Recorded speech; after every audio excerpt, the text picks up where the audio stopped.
one to get down. Kevin had somehow managed to smuggle in a razor blade from the jail and tried to murder his attorney in the back of the courtroom.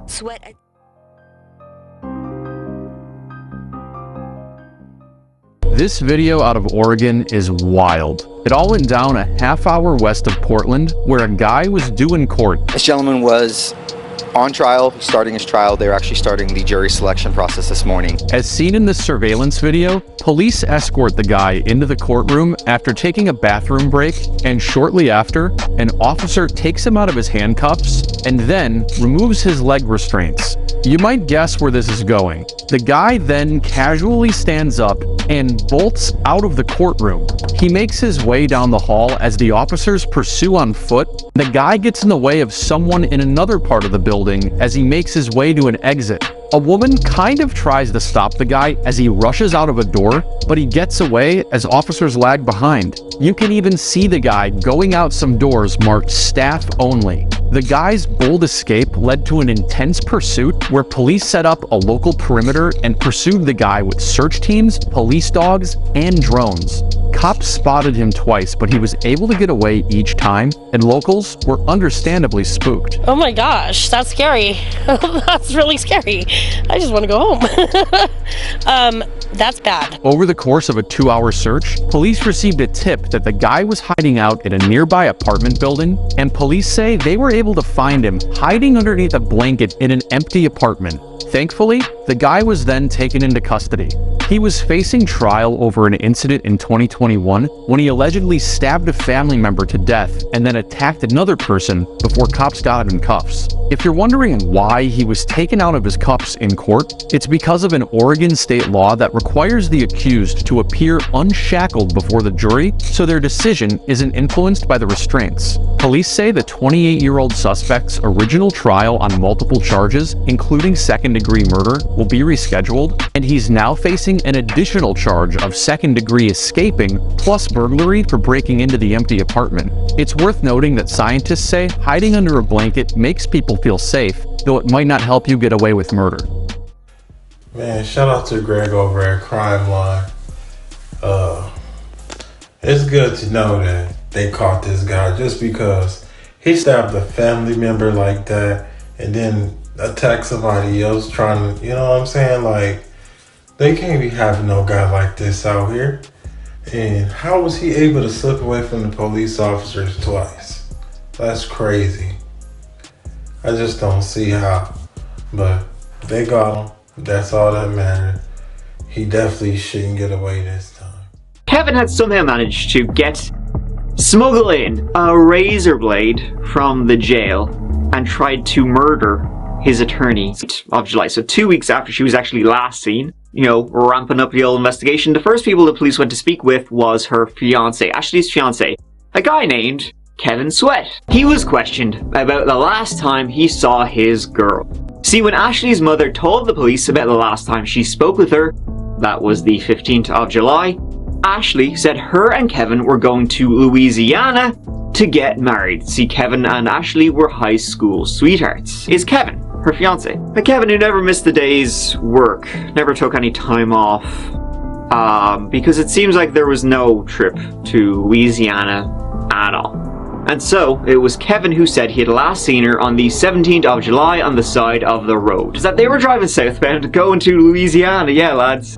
And they got into some kind of argument. A few days later, that story changed again. They had gotten into a fight that morning on the 15th.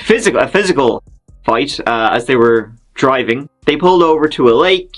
She punched him. He threw a knife at her like a ninja. She grabbed it. She started cutting herself. Went down to the pier on the lake. And then he grabbed the knife and he cut her throat. And he dumped her body in the lake. As you do. The lake was searched and there was no sign of Ashley. But what the police did do was go to Kevin's father's house in Willika. And it was there they found the remains of the fire. In that fire, they found bones. Ashley's DNA was also found on an axe. Kevin was arrested and charged with the murder of Ashley Taylor. Kevin was born in 1986, a native of Okmulgee, OK, with me pal. He had 2 siblings, 2 older brothers, and he attended Wilson High School in Okmulgee. Till he was arrested and charged with the murder of his fiancée. Actually, he hadn't been in trouble with the law at all. As I said, Kevin and Ashley became friends in high school. 2 loners who found each other and, tragedy struck young Kevin though in 2007 when one of his brothers died of a drug overdose, something which was getting a tighter and tighter hold on the community. He kept up a blog at this time on DeviantArt under the name Joseph I. Morgan. It's his middle name and his mother's maiden name. He has, pictures of himself with lots of guns. And in May 2010, he wrote, "I'm living on my own or somewhere. I got engaged not too long ago. Biggest mistake of my life. Wish I knew she was a complete basket case, medicated and suicidal before I got with her." Also gotta wonder how much Slugger over here planned when his last post was 3 months to go. And when the police searched Kevin's home after he was arrested, they found some shells, which matched shell casings from an incident which happened 3 years prior. That double homicide was suddenly back in the news. A major development in the unsolved murder of 2 little girls from Walika. See, back in 2010, in January 2010, they discovered that Kevin had purchased the Glock in 2007, and it was the same caliber of one of the guns that killed the 2 young girls. Now, when the police went to speak with him, he said that, that by that time, he had sold a gun. He was questioned about the Walika murders.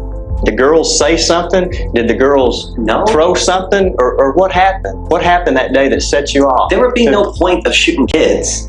I don't know what you're talking about. Listen, there's no question we know that you were there that day. And he said he'd been driving along that road they were on that day, North 3890 Road. Then, he said he saw 2 monsters. I don't want to hear no lies. I didn't come here to hear lies. I came here to hear the truth.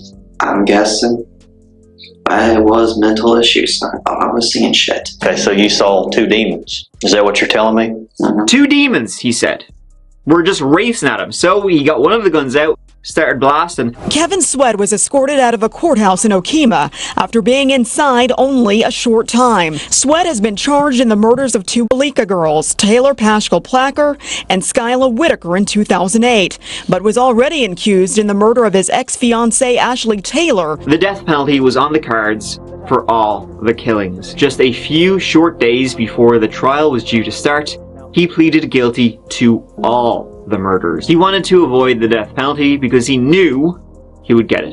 The murder of his fiancée Ashley could, you could say the motive was, he was just in a very unhappy relationship. He's clearly a little bit unstable if he did that, so he just saw this as his only way out. But why kill the 2 young girls? The only thing that was on and in his mind when he shot 2 children was revenge. Remember his brother dying a few years before? Well, Kevin had come to believe that the Placker family had been the one to sell him drugs. So, to Kevin's mind, it was an eye for an eye. He was due to be sentenced on the 24th of October 2014. And then things got just a little dramatic. In the courtroom, right before the sentencing, Kevin, he was in a back room with his court-appointed attorney, when all of a sudden the guards were locking up the place and telling everyone to get down. Kevin had somehow managed to smuggle in a razor blade from the jail and tried to murder his attorney in the back of the courtroom. Sweat attacked his lawyer with that blade, cutting him on the neck. He was trying to slice open his attorney's throat. Now, he did manage to get it cut in, but it wasn't life-threatening. He was sentenced to life in prison without the possibility of parole, once for each murder. Convicted of 3 murders, is headed to prison. Today, a judge denied Kevin Sweat's chance for a new hearing. Sweat will spend his entire life in prison. In July, he entered a blind plea, saying that he's guilty for killing his fiancée and 2 young girls. Kevin has proven more than enough that he is a very willing killer. But there you go. That's the whole story. Tragic and just messed up. So you mean to tell me this crazy guy did not only do the unthinkable to his fiance and has the nerve to say what he said about her, but luckily, thank God, they was able to find some shells, some ammo, some bullets that lead back to those 2 girls that was missing. You know what I'm saying? So thank God they were able to find this guy. Hate it happened the way it did, but I'm happy it happened the way it did, so they can, the family can have some closure of what happened to to them girls, along with what he did with his fiance. Then this lunatic gonna try to take his attorney out. See, somebody like that, boy, that's who you call they true satanic demonic.